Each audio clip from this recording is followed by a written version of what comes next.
Hai, saya Dimas Arangga Radiandra. Dulu kuliah di Trisakti, ambil jurusan Teknik Perminyakan di Fakultas Teknologi Kebumian dan Energi tahun 2008. Saat ini saya fokus di beberapa kesibukan, salah satunya menjadi Executive Director untuk Energy Watch, yaitu organisasi nirlaba untuk pengamat energi dan mineral. Lalu saya juga menjadi direktur di Artekno, Alfa Rizky Teknologi, sebuah perusahaan yang memang bergerak di bidang energi baru dan terbarukan. Selain bekerja di dua hal tersebut, saya juga aktif di organisasi berorientasi lingkungan hidup di Simpul Hijau, dan juga ada engineering consultant namanya Bayanaka untuk fokus di pengamatan merkuri limbah.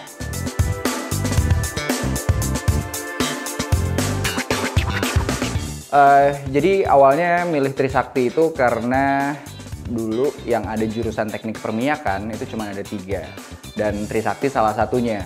Kenapa memilih jurusan teknik perminyakan itu?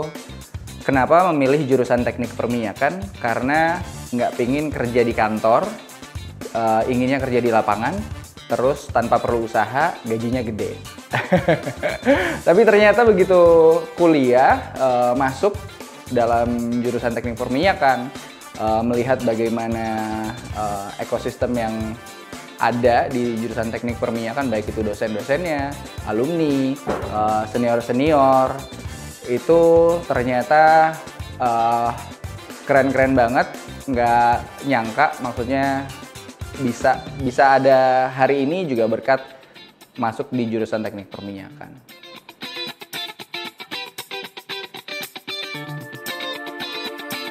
Saat ini kegiatan yang dilakukan masih nyambung dengan teknik perminyakan karena memang industri yang disasar juga industri migas dan juga energi.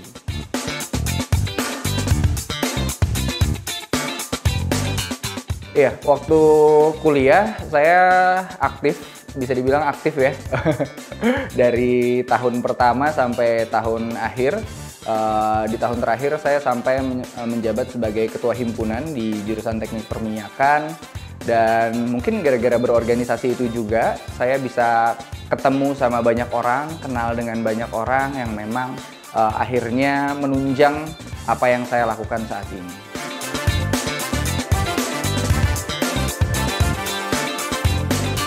Iya, bagi waktu ini merupakan tantangan ya. Kalau misalnya dibilang kalau zaman sekarang work-life balance gitu atau study-life balance, emang harus pintar-pintar mengatur prioritas. Mungkin saat misalnya perlu fokus belajar, kita akan fokuskan diri 100% di sana gitu ya, untuk ujian. Namun kalau misalnya memang di sela-sela selain ujian, ini bisa kita manfaatkan juga untuk berkegiatan yang lain di luar akademis, seperti ikut organisasi atau ikut UMKM atau ikut UKM ya.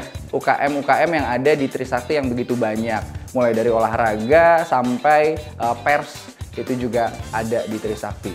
Lalu tipsnya lagi untuk bagi waktu, kita perlu definisiin goal kita atau objektif kita di awal. Kita mau ngapain sih? Kita mau jadi apa? Nah, dari sana kita bisa tentukan aktivitasnya ya. Kalau misalnya memang mau fokus di akademik, bisa di akademik full 100%. Kalau misalnya memang mau balance, kita ingin aktif, kita ingin misalnya punya kenalan banyak orang, ketemu sama orang-orang yang memang mungkin nanti akan berpengaruh, itu kita bisa bagi. Saat ini fokusnya 50-50 gitu ya, atau memang yang seperti yang tadi saya bilang, bisa fokuskan di studi dulu kalau misalnya memang perlu difokuskan untuk ujian, untuk belajar, untuk mencapai, untuk mengejar gitu ya. Lalu kalau misalnya sudah agak lenggang, nanti bisa langsung fokus lagi di kegiatan-kegiatan yang lain non-akademis.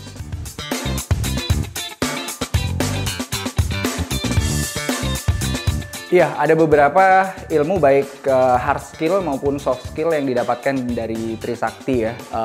Saya melihat teman-teman di Trisakti kalau dilihat di dunia pekerjaan, selain keilmuan yang di jurusan teknik perminyakan ya, ini juga punya daya juang atau fighting spirit yang oke banget di dunia pekerjaan. Lalu Trisakti juga terkenal dengan jaringan-jaringannya di dunia pekerjaan, di dunia profesional itu luas dan saling membantu. Ini sangat menunjang sekali, apalagi kalau waktu saya lulus dari jurusan teknik perminyakan, wah bingung mau kerja apa, tapi tanpa berlama-lama bahkan sebelum wisuda, senior-senior, alumni-alumni itu juga sudah langsung membantu memberikan informasi dan juga ilmu-ilmu yang memang mereka sudah dapatkan terlebih dahulu di dunia pekerjaan.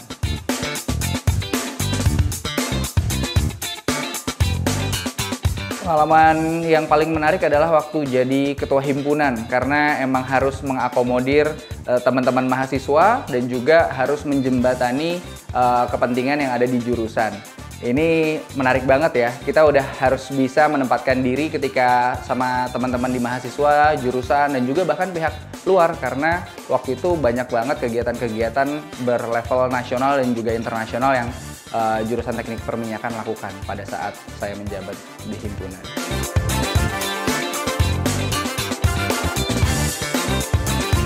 Iya, jurusan teknik perminyakan ini pas untuk teman-teman yang memang sudah tahu gitu ya, mau fokus di industri apa, industri migas tentunya. Tapi ternyata setelah menjalankan studi teknik perminyakan sendiri, teknik perminyakan itu luas.